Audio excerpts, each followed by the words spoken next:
Hello and welcome to Face to Face. Today we're going to be talking about an issue that I think is very important, and I hope you find it interesting and entertaining and important as well. Our guest is Dermod Travis. Dermod is with a group called IntegrityBC, which you may or may not have heard of, but you're going to hear about it now. And Dermod, maybe you can start off by telling us what is IntegrityBC. Well, thank you for having me, Jack.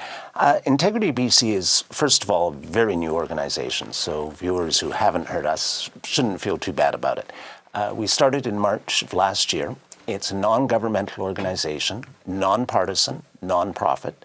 What we're trying to do is restore accountability and transparency to provincial politics and help build back that bond of trust that really needs to exist between the electorate and their elected officials. This is both at the provincial level as well as the local level, where we're finding increasingly that we're talking about local governance issues. So again, you said to increase accountability and transparency. Correct. You want to just say a little bit, because I think both of those things, maybe just give us a word or two about what they mean. Well, one of the things that's very real among voters in BC is a sense that they were betrayed by the current BC government, particularly over the issue of HST. But it can go back to things such as gambling in the province, this sale/lease, whatever you might want to call it, of BC Rail. And it's important that politicians, particularly in today's day and age with the internet and social media and new forms of communication, understand that when they make a promise in a campaign, that they're going to be held to those promises. And maybe they won't be able to make the grand promises that they once made in the past when communication traveled a little less quickly as it does today, and you could count on print newspaper being the only form of media that would cover some of these stories. But they're going to find a more sophisticated electorate, an electorate that wants to see them keep their word. And it's important to have an organization that is actually holding their feet to the fire. Now, in terms of transparency, the current premier often refers to wanting to run the most open government in Canada. And in fact, this is a government that has fought tooth and nail to keep documents away from the public. And I think one of the things that we want to do as an organization is to push the government even further in terms of access to information. The public has a right to know how governments come to the decisions that they make.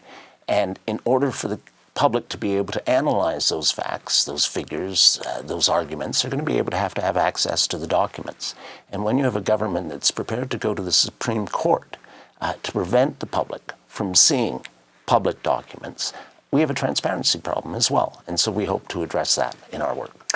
Well, we certainly do have problems with both of those things. And to me, more important even than all the issues that people are working on are these things. Because if we can get these things, accountability, transparency, honesty, democracy, then all of the other issues become much more solvable. So there's a lot of NGOs in this province and in this city. For example, Fair Vote, Democracy Watch, which people may have heard of, the Dogwood Initiative. How are you guys different from them? Well, all of these groups do great work. Where we differ is that we're not really a single issue organization. So we're not talking about strictly environmental issues. We're not talking about strictly social justice issues. And we're cutting across government departments. Where we differ from an organization like Democracy Watch that has a very similar mandate is that they're predominantly a federal group. They're watching Ottawa. And what we're trying to do is watch the legislature in Victoria and city halls across BC. Are you hoping to improve the entire process of democracy in this province, from voting systems to parliamentary reform to keeping the parties honest, or are you focusing on a few things within that? I think a few things within that. There's been 2 referendums in British Columbia on the voting system. I don't know if there's an appetite for a 3rd referendum right now, but I do know that there's an appetite for having politicians who shoot straight with the public and stay true to their word. I know that there's incredible amount of cynicism towards politicians in this province, which is borne out by the fact that nearly 1 out of 2 voters stayed at home in the last election. Nearly 1 out of 2 voters never cast a ballot in the HST referendum. Those are some of the lowest figures in Canada and some of the lowest in BC's history. And that speaks to a disconnect between our political leaders and citizens. So you want to focus on, give it to me, and again, you said accountability and transparency, but is it to... Engagement. We want politicians in the province to respect voters. Because if politicians aren't prepared to respect voters, then they shouldn't expect that voters are going to respect them. Well, they don't respect the voters. I don't even think they have any inclination to work for the voters anymore. They're working for other forces, which I would say are corporate. So given that a lot of people would say they don't care, how do we force them?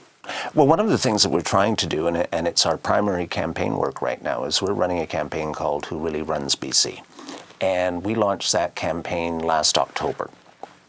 And what we're trying to do is we're trying to bring pressure to bear to rewrite BC's electoral finance laws, probably one of the most unexciting subjects in the world. But when you talk about it in real terms, what it means in checks being written, who's writing those checks, and government policy decisions, it suddenly becomes quite exciting. BC has the loosest electoral finance laws in Canada. They're even looser than they are in the United States. So that you have companies in the United States that donate to the BC Liberal Party, for instance. They can't even vote in Canada, let alone vote in British Columbia, but they are writing out checks quite often in the amounts of tens of thousands of dollars to the BC Liberal Party. You have a situation today in British Columbia where unions and corporations can donate as much as they want to a political candidate or a political party. So last year, the largest donation to the BC Liberals was $210,000 from Goldcorp. The year before that, it was $260,000 from one of Jimmy Pattison's companies. On the other side of the equation, you have the British Columbia Government Employees Union and the Canadian Labour Congress that are writing out six-figure checks to the NDP. None of these groups have the capacity to put an X beside a candidate's name. One of the things that we have as a fundamental principle to this campaign is that if you can't mark an X on the ballot in British Columbia, you shouldn't be able to donate to a political candidate or a political party. The Premier of British Columbia last October was in Calgary for a fundraising reception at the Calgary Petroleum Club, $500 a person. Now, we have no idea who was there, what was discussed, what impact that may have on policy for British Columbia, but we at IntegrityBC think it's absolutely appalling that the Premier of British Columbia should be attending a private fundraising event at $500 a person at one of the most exclusive clubs in Calgary, Alberta, the energy capital of Canada. You have a situation in February where the BC Liberal Party advertised what they called a power lunch with the Minister of Open Government, where business people in Surrey would have an opportunity to raise issues and have those issues responded to before the next election. Now that compares to the average citizen who will never get any access to anybody at any level of government, and yet obviously that access is for sale. I'm not going to accuse any political party at selling access, but what I am going to do is quote a Liberal Party donor. A Liberal Party donor who the work of IntegrityBC was able to show had made prohibited donations to the BC Liberal Party. And that's the head of Triumph, a nuclear physics laboratory at the University of British Columbia. Here you have a unique situation of a publicly funded body, Triumph, taking publicly funded money and turning around and donating it to a political party. And what did the head of Triumph say when they were caught? Not, oh my God, we didn't realize we shouldn't be doing this. They said, well, that's the way the world works. We wanted to talk to Moira Stillwell.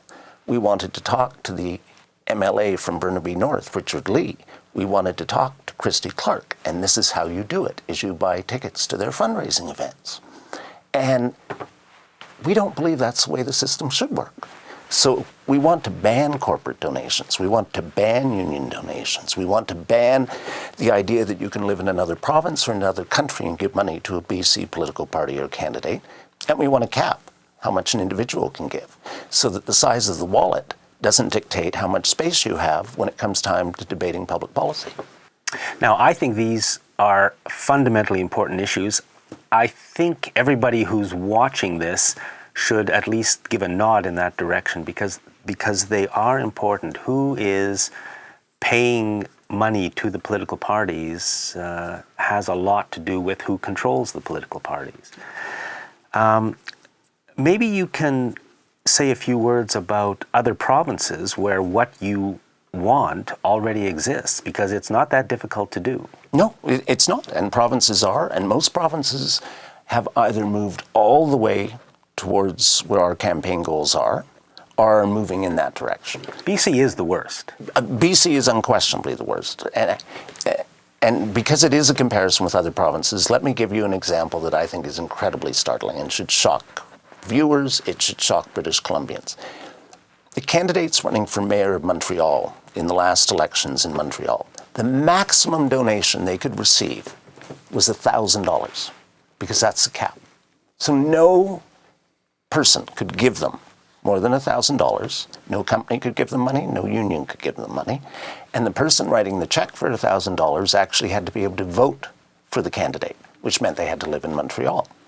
Toronto, max $2,500. Calgary, big free enterprise province, oil, energy, all of that wonderful stuff that the Premier likes so much.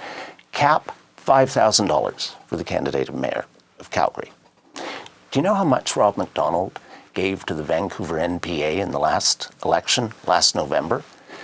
$960,000. One business developer, one check, just shy of $1 million. Now, people here may not know who the NPA is, but that's basically the right-wing, business-friendly party in Vancouver. Very much so. Nonpartisan association. And they lost. And they lost. But on the same side of the equation, the party that did win also received large checks, 5-figure checks from business interests and developers, people who would be coming in front of council for rezonings and other issues that would be advantageous to their bottom line.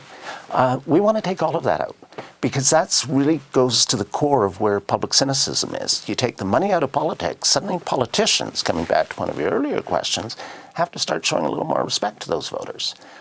Because they can't just suddenly say, I only have to worry about a couple of hundred people who can write me out a check for $10,000.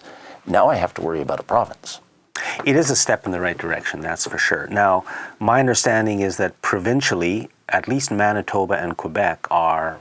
Nova Scotia, Manitoba, and Quebec have all banned corporate and union donations. They've all capped individual donations. In Quebec, the maximum you can give to a political party is $1,000 per year.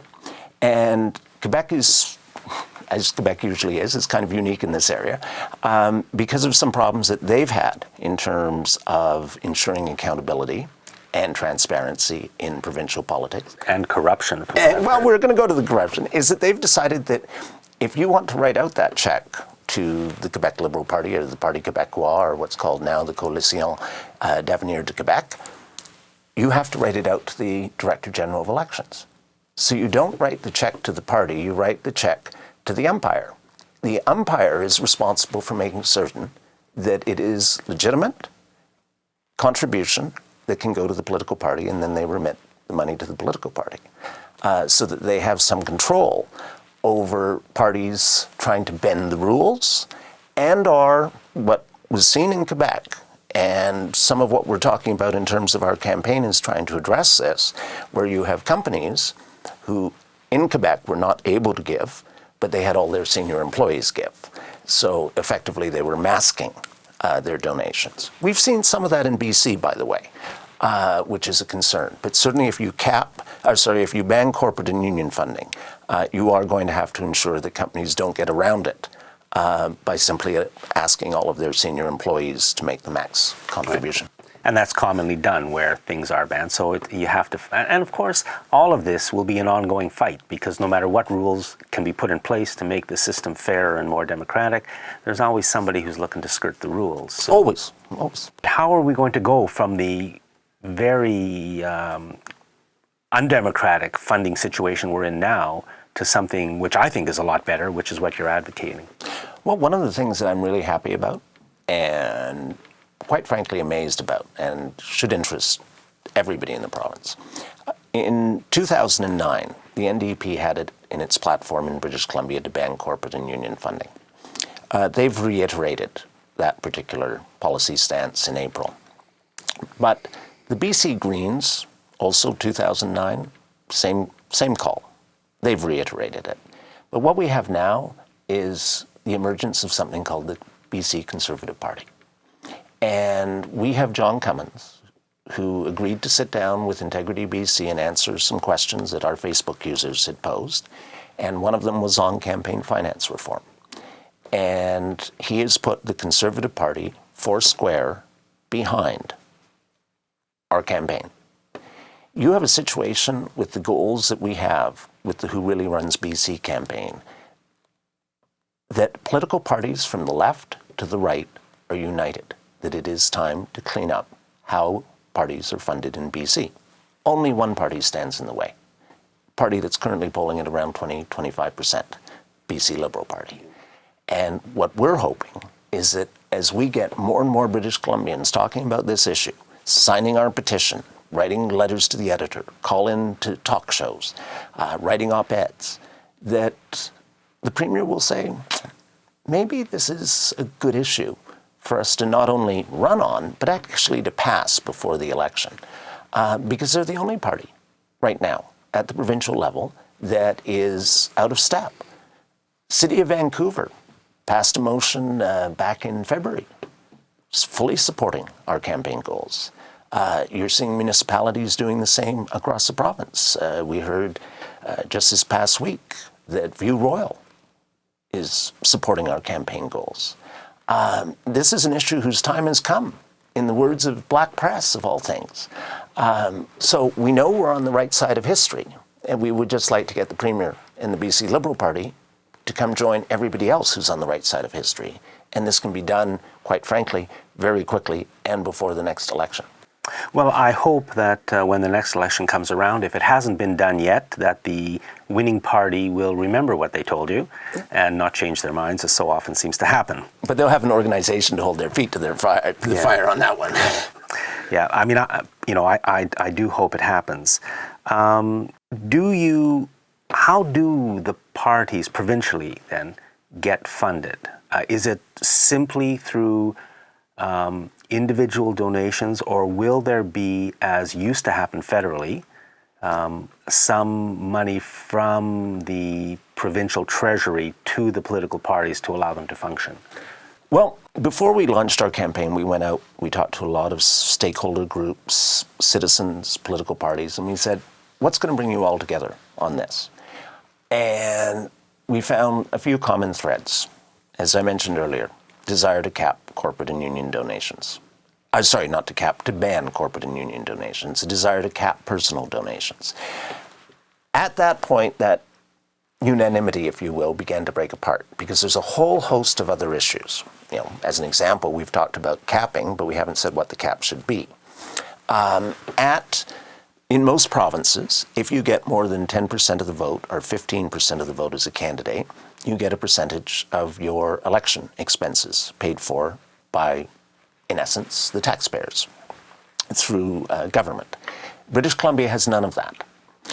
British Columbia has no election expense rebates for political parties that poll over a certain percentage of the vote, as you see in other provinces and at the federal level. And so there were a host of issues where our research, our interviews said we can't get common agreement on this. One of them being, should parties be financed straight from the public purse, as is the case in Quebec, and as you mentioned, was the case in Canada for a number of years. And what we're recommending is that the people who play by the rules shouldn't be the people who set the rules. And so let's take this out of the hands of politicians and let's have a citizens' assembly sit down and review all of these other issues, and there's a multitude of them, and to come back and have binding recommendations. Not, we're going to look at your report, we'll study it and shelve it. But these are going to be the recommendations that the legislature agrees will be passed in advance before knowing them. Because really, the people who have to have faith in the system have to have faith in the rules. And they're not going to have faith in rules that are set by one political party that happens to be in power at that given point in time. And I think that's as important as anything that's been said today, because it's absolutely right. The people who are in power in government should absolutely not be the ones making the rules about how our democracy functions. They're the last ones who should be making the rules. And yet, under the current way we operate, they have all the power. I really like the idea of a citizens' assembly. Maybe you can just tell people what it is. Well, there's been one citizens' assembly already in British Columbia, which came back with the recommendations on the STV, or how to change the voting system in British Columbia. It was put together under the rule of Gordon Campbell, and I think most people would agree that the citizens' assembly process worked very well. There's some debate, to be honest, in the feedback that we received, and that debate comes from all ideological quarters, about some saying yes, it worked well, some saying no, it didn't. But an agreement that it had merit, that it was the right way to go. I think the complaints were much more of an institutional, structural sense inside the process rather than the process itself. And so in terms of moving forward, what a citizens' assembly would do is ensure that one citizen from every riding, or two citizens from every riding, were brought together and provided the necessary background information and expertise to be able to understand what can be sometimes incredibly complex rules, because it goes to the Income Tax Act, it goes to rebates, refunds, percentages of votes, etc., and synthesize all of that and come up with a set of recommendations that reflect a consensus of what British Columbians want, not what 85 elected MLAs want, what British Columbians want. Because certainly in terms of moving forward to a new voting system, if that's ultimately what British Columbians want, it's going to work far better if it has an accountable, transparent political financing process in place first. And so we've always felt that the best people to set the rules are the people who don't have to play by the rules, but can ensure that those politicians and political parties who will actually have rules that are reasonable, that are fair, that force accountability. Because we were talking about Quebec earlier, where the limit is $1,000. Last year, the BC Liberals raised $9 million. Now, if you're getting checks from people for $200,000, you don't have to go to a lot of people to get $9 million. If you're getting checks that are a maximum of $1,000, you've got to go out to a lot of people. You've got to talk to people. You've got to engage with them. And that's part of our democratic process, is engaging with people and listening to what they have to say. And people don't write out checks to politicians or political parties that they don't believe in an ideal world. And by bringing that cap down to something that is more reasonable, that causes politicians to actually have to go and earn their living, you're going to see, again, a new accountability developing. You wanted to discuss the issue of nonpartisanship. You told me that IntegrityBC has been accused of or alleged to be less than nonpartisan, which I have no problem with. Maybe you want to comment on that. Well, it's interesting because when we set up day one, we said we're a nonpartisan organization. We're not going to tell you or any of your viewers how to vote in terms of what party to vote for or what candidate to vote for. We're going to talk about what issues are important, what we believe should be an appropriate way for BC to move forward on those issues. We also said, and this was during the time of the HST referendum, because we issued a number of releases during that period, that we would always hold the proponents of a policy or the government to a higher standard. And that's because, just as in a criminal court, the burden of proof falls on the Crown, in democracy, the burden of proof falls on the government. And with that comes the fact that as government, you're also going to find yourself more open to criticism. When you're riding high in the polls, it's easy to take that criticism. And right now, as you know and your viewers know, the government is not riding high in the polls. And in fact, you're in a very poor position in the polls. And they've chosen to do something, and it's not just with IntegrityBC, but they've chosen to do it with the media, and they've chosen to do it with other interest groups, that no longer are they attacking our message, they're attacking us. They're trying to shoot the messenger.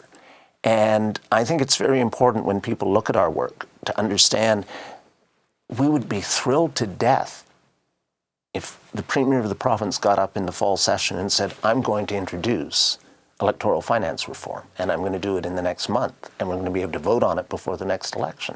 That would be great.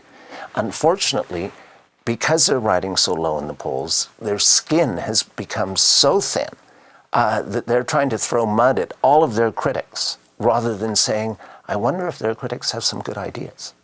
And so we get into this idea that somehow, because we're holding that duly elected government to a higher standard, that somehow makes us partisan. Don't buy it. And neither do I. I mean, it would be nice to see the government doing the right thing, and then you would support them. Yeah. We're almost out of time. What can people do to help? Well, one of the most important things for people to do is to get involved.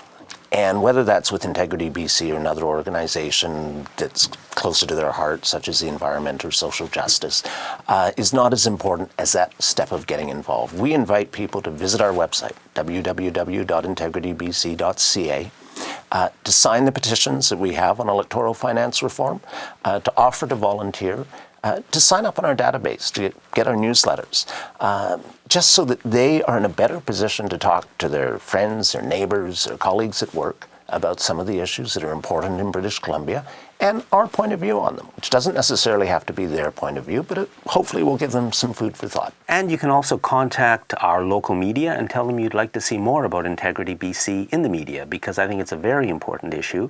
They're right here in town, and I don't think we hear a lot about them in the media, and I'd like to know why. So contact the media, as well as doing all of the other things that Dermod just said. Dermod, thank you very much, and thank you for watching Face to Face.